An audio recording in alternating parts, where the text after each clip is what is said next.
à Dieu. Je voudrais vous parler de ce que Jésus-Christ a fait avec moi, parce qu'il fut un temps où je me posais des questions.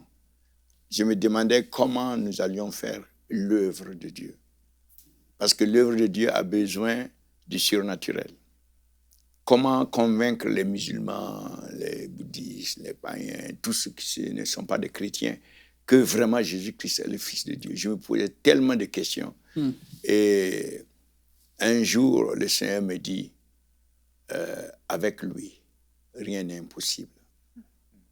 Et il m'a donné le verset Luc chapitre 1, verset 37. L'ange ayant visité Marie, et Marie se posait des questions aussi. Et l'ange a répondu, avec Dieu, car avec Dieu, rien n'est impossible. Donc Jésus me donnait cette assurance qu'avec lui, rien n'est impossible. Mais la nuance ici que je veux souligner, ce n'est pas le fait que Jésus ne peut pas faire l'impossible. Jésus est Dieu.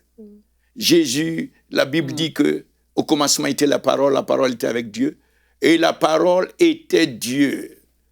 Et ce passage est répété plusieurs fois dans l'original. Cela veut dire que l'Esprit insiste sur le fait que la parole est Dieu. Et la Bible continue pour dire que toutes choses ont été faites par elle, et sans elle, rien de ce qui a été fait n'a été fait. Et en elle était la vie était la lumière du monde, la lumière brille dans les ténèbres, et les ténèbres ne peuvent pas la vaincre. Et il fut un homme envoyé de Dieu, il n'était pas la lumière, mais il était envoyé pour rendre témoignage à la lumière. Et son nom était Jean, afin que tous crurent en lui. Et la parole est venue dans le monde a été fait par la parole, le monde ne l'a pas reçu, elle est venue vers les siens ne l'ont pas reçu. Mais à tous ceux qui l'ont reçu, la parole donne une puissance de transformation pour devenir d'enfants d'homme, on devient enfant de Dieu, lesquels sont nés non de la chair, non de la volonté de Dieu, de l'homme, non du sang, mais de Dieu. Et cette parole s'est faite chair. Alléluia. Cette parole s'est faite chair et nous avons contemplé, et à demeure parmi nous avons contemplé la gloire du Fils comme venue du Père, celle venue du Père. Cette parole qui s'est faite chair peut tout accomplir. Pendant que Jésus a vécu sur la terre, nous avons vu toutes les impossibilités devenir possibles. Quel miracle Jésus n'a pas accompli. Mais lorsqu'on parle aujourd'hui avec Jésus, rien ne nous est impossible. Et en réalité, c'est pour dire que ce que Jésus a fait, nous pouvons le faire. Amen. C'est-à-dire que la question n'est pas réellement que est-ce que Jésus peut ressusciter un mort, mais est-ce que moi, au nom de Jésus, je peux ressusciter un mort? Est-ce que moi, au nom de Jésus, je peux faire marcher un paralytique? Est-ce que les œuvres que Jésus a faites, je peux les faire? C'est ça la véritable question. Pour démontrer qu'avec Jésus, rien n'est impossible. Donc moi, je me posais des questions. Jusqu'au jour où Jésus m'a parlé ainsi, et j'ai commencé à voir des miracles incroyables dans ma vie et mon ministère. Partout où je pars, je vois ces miracles-là. Le miracle est devenu normal pour moi. Prier pour la guérison des malades, quelle que soit la maladie, c'est devenu normal. Vraiment, et c'est à cela que je pense que l'Église doit rentrer dans cette dimension. Et cette dimension, je l'appelle non pas seulement la foi en Jésus. Et c'est ce que les chrétiens, la plupart des chrétiens connaissent. Et lorsque vous restez dans la foi en Jésus, vous êtes nés de nouveau, c'est vrai. Mais vous ne pouvez pas faire les œuvres de Dieu, les œuvres de Christ avec la foi en Jésus. Non. Quand Jésus a dit à ses disciples, donnez-leur à manger, et que les disciples ne pouvaient pas multiplier les pains, et il a pris, et il a prié, les pains se sont multipliés, les poissons et tout. Jésus, dans sa pensée, il voulait que ce soit les disciples qui fassent ce miracle. Mais les disciples n'ont pas pu faire.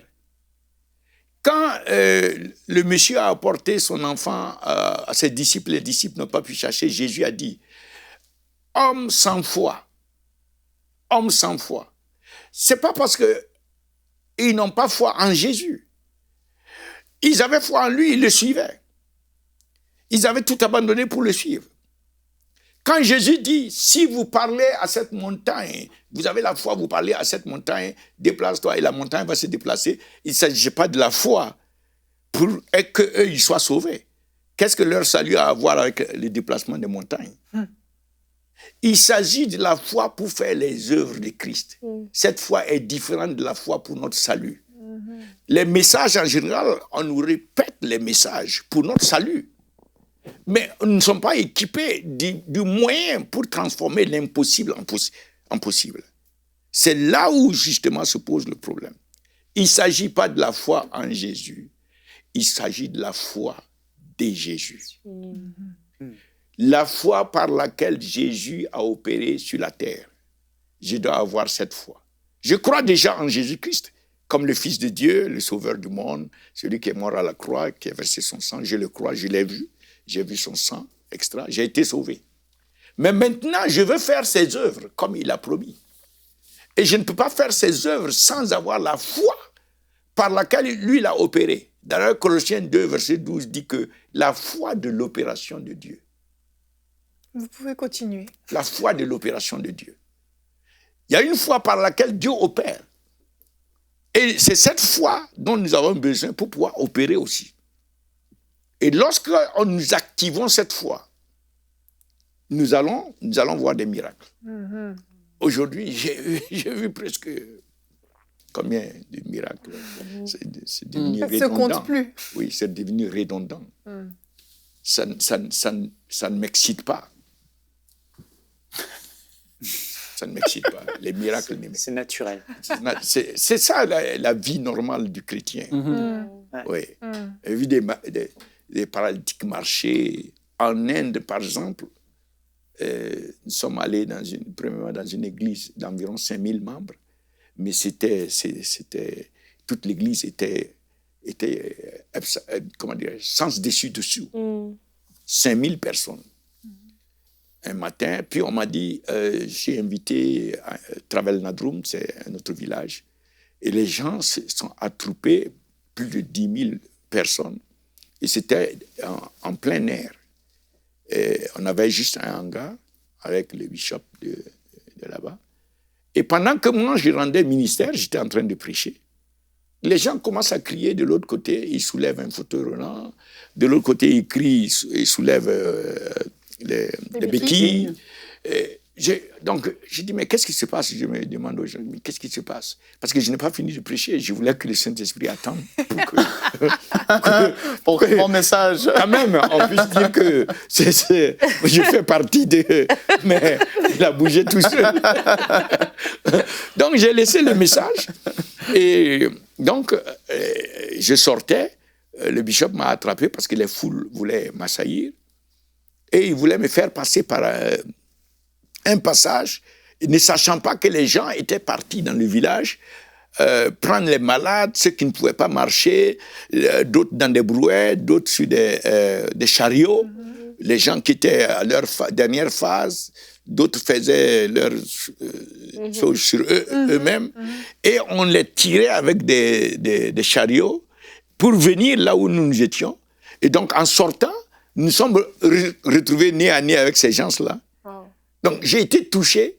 Donc, comme on m'empressait de partir, je touchais juste ces gens-là. Et chaque fois que je touchais, c'était comme si c'était une électricité qui était déclenchée. Ces gens étaient secoués comme ça, comme la dame dans le fauteuil roulant. Oui, on pourra regarder la vidéo. Voilà. Terminer sur l'Inde, puis on va mettre la vidéo. C'est comme l'électricité qui saisit ces gens. J'ai vu, cette image m'est restée, une vieille dame, elle était complètement nue, sauf qu'elle avait quelque chose qui était très sale parce qu'elle avait fait beaucoup de choses sur elle-même, et ça sentait et tout. Et elle était très sale et elle était, c'était presque mou. Bon. Et je passais comme ça, j'ai senti vraiment la compassion dans mon cœur. Et j'ai touché cette dame. Dès que j'ai touché la dame a sauté et a commencé à crier.